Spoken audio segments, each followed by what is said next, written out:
Welcome back to the Healing Wellness Show, sponsored by Iowa Wellness Center. I'm Dr. Kareem, and today we're going to talk about one of the biggest frustrations people face, and that's doing everything right and still struggling to lose weight. Today I'm joined with Mark. Mark is going to be asking me questions from the audience here in the corridor area and North Liberty.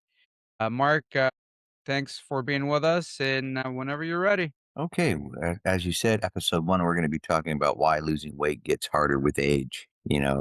That's something that a lot of people are asking. As you and I know, that those numbers are just going up and up these days, not going down. So, if you wouldn't mind maybe talking a little bit about why losing weight gets harder with age and maybe more explained, talking about the metabolism, the truth that nobody's explaining and people are trying to lose weight, but they're not losing weight. Why?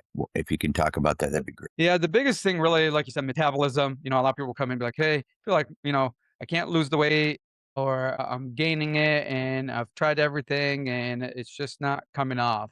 And that's as we age, it's just naturally known that your metabolism is going to slow down. That's why, like in your 20s, you can eat whatever you want and you're burning through all that. But then as you hit into your 40s, 50s, that's where it really starts to slow down for you.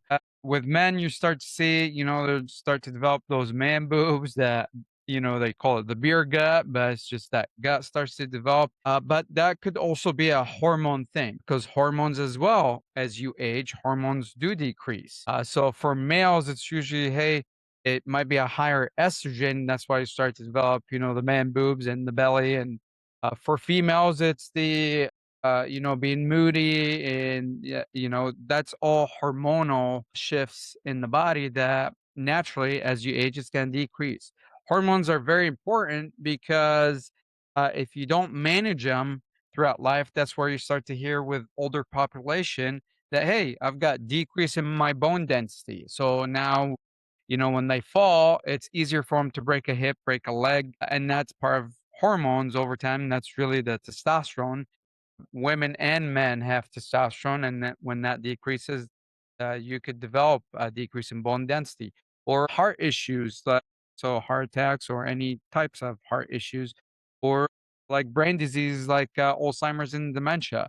That's really all because the hormone levels have been really low. So we need to try and optimize that and keep them at optimal levels. Many times when patients do come in, they'll say, "Hey, I did get tested with my regular doctor. I get my annual done, and they say my hormones are normal." Well, normal, when they say normal, it's not normal. To them, normal is they tested your age group, and that is normal because you fall within that normal range of your age group. But that is not normal. It needs to be higher than that. That The makes other big one is muscle mass decrease. You know that as you age, you start to see older people are getting thinner, barely have muscles. They look like sticks and bones. So these are all things that could happen.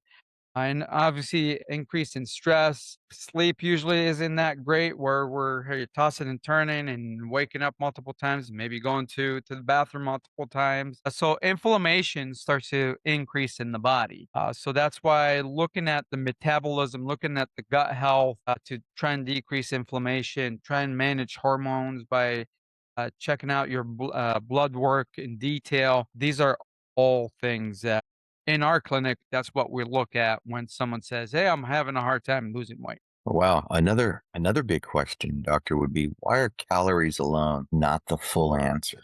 Because weight loss isn't math. You'll hear people say, "Hey, I only do about 1,800 calories a day or, 2,000 calories a day." Well, if you're still struggling to lose the weight, then, that's not going to work.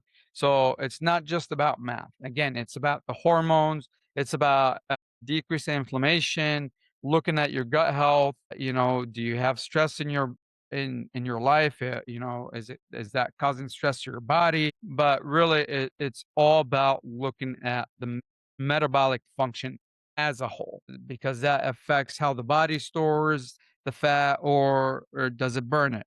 So if it's storing it and it's not releasing it, well, a lot of times what we find is people say, "Hey, I'm trying to lose weight. I only eat one big meal a day or two big meals a day." Well, your body sees it as, hey, you're not giving me enough energy. So I'm going to store it as fat because I might need that later to use for energy. But when we start to do gut health in our clinic and decrease inflammation, well, the person now is eating multiple times a day, but smaller meals. Now the body goes, hey, you're feeding me energy all the time. So I'm going to get rid of the storage. So it starts burning the fat. Makes a lot of sense. What type of symptoms suggest metabolism is slowing? There's many. The most common is fatigue. So people will say, I feel tired.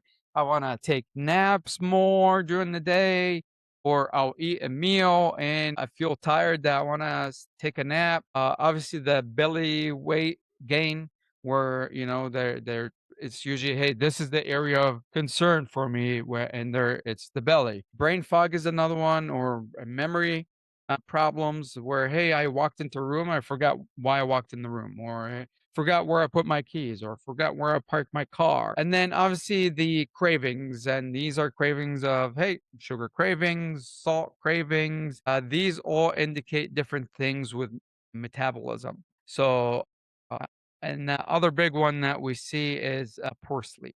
So they're not getting enough sleep. So that's why they're feeling tired throughout the day. Okay, another one here. Actually, this is fresh and brand new. Just came in. Why after COVID, it seems like I'm not only struggling with brain fog, but weight loss is so much harder.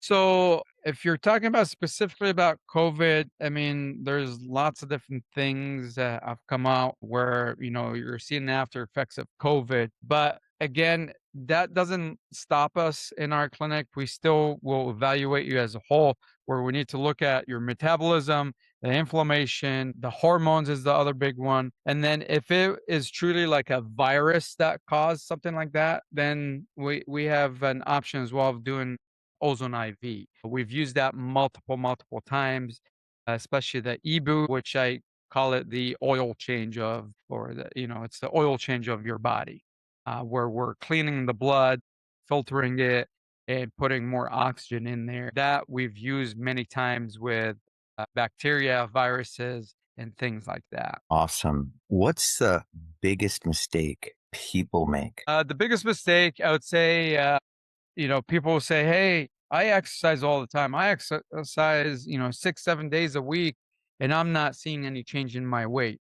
Well, you didn't address the number one thing I always will say is food is your number one. So, what is it that you're putting in your body or not putting in your body? Because a lot of times we'll find people don't get enough protein in their diet. So it's a high fat, high carb, but low protein. Well, you need the opposite if you're trying to build muscle, if you're trying to lose weight, you need to have high protein, low fats, and low carbs. And what kind of carbs are you eating? Right? Are you eating anything you want? Or you're saying I'm eating because I eat really well, and it's like, okay, what do you eat? And it's only 1 or 2 meals a day.